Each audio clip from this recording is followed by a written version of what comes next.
الصبح بدا الصبح بدا من طلعته والليل دجا. الحمد للہ وکفا والصلاة والسلام علی سید الرسل وخاتم الانبیاء اما بعد. آج کا سبق ہے حضور علیہ الصلاۃ والسلام بحیثیت قاضی اور مفتی. اسلامی تعلیمات کی روشنی سے یہ بات معلوم ہوتی ہے کہ بہت سارے انبیاء علیہ الصلاۃ والسلام کو اللہ رب العزت نے قضاء کے عہدے کے اوپر فائز فرمایا تھا، جن میں موسیٰ علیہ الصلاۃ والسلام، داؤد علیہ الصلاۃ والسلام اور سلیمان علیہ الصلاۃ والسلام سر فہرست شامل ہے کہ یہ قضاء کے منصب کے اوپر بھی فائز تھے نبوت کے ساتھ ساتھ.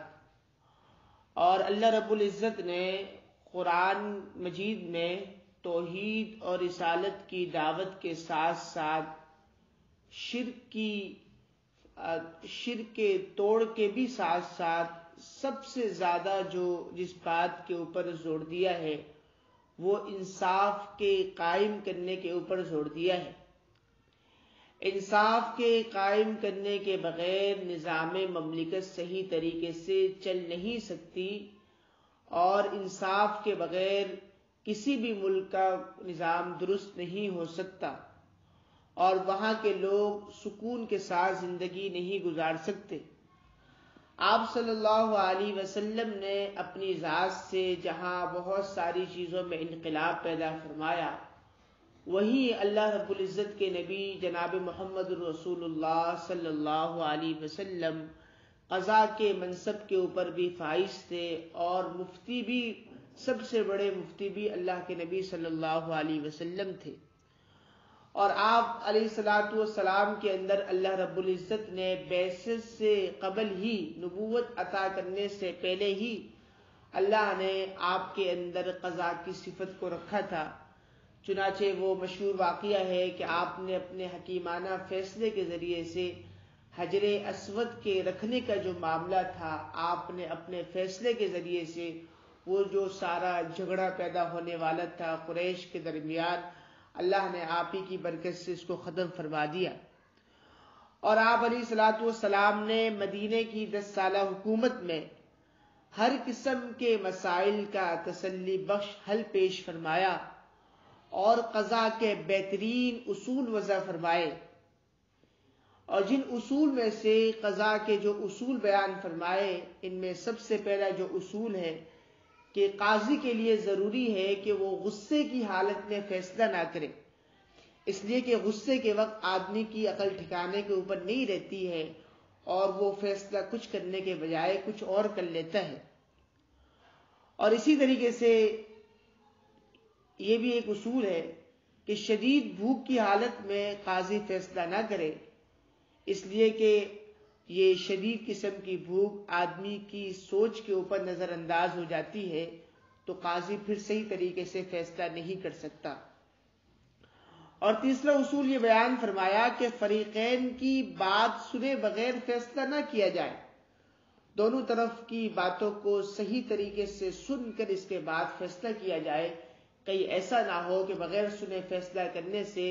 حدود سے تجاوز آدمی کر جائے اور صحیح فیصلہ کرنے کے بجائے غلط فیصلہ کر لے. اور یہ چوتھا جو اصول لکھا ہے کہ جب تک بات صحیح سمجھ میں نہ آئے تب تک فیصلہ نہ کیا جائے. قاضی بھی ایسے وقت کے اندر ان باتوں کو سنے جب اس کا ذہن بالکل فریش ہو، اور اس کے ذہن کے اوپر کسی قسم کی کوئی فکر اور بوجھ سوار نہ ہو،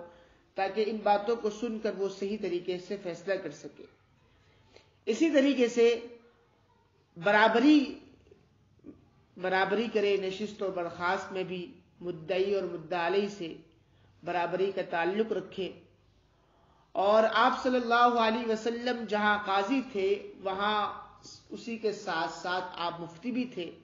آپ نے اپنی زندگی کے اندر بہت سارے صحابہ کرام رضوان اللہ علیہم اجمعین کو افتاء کی تربیت دی، جس میں حضرت عمر رضی اللہ تعالیٰ عنہ،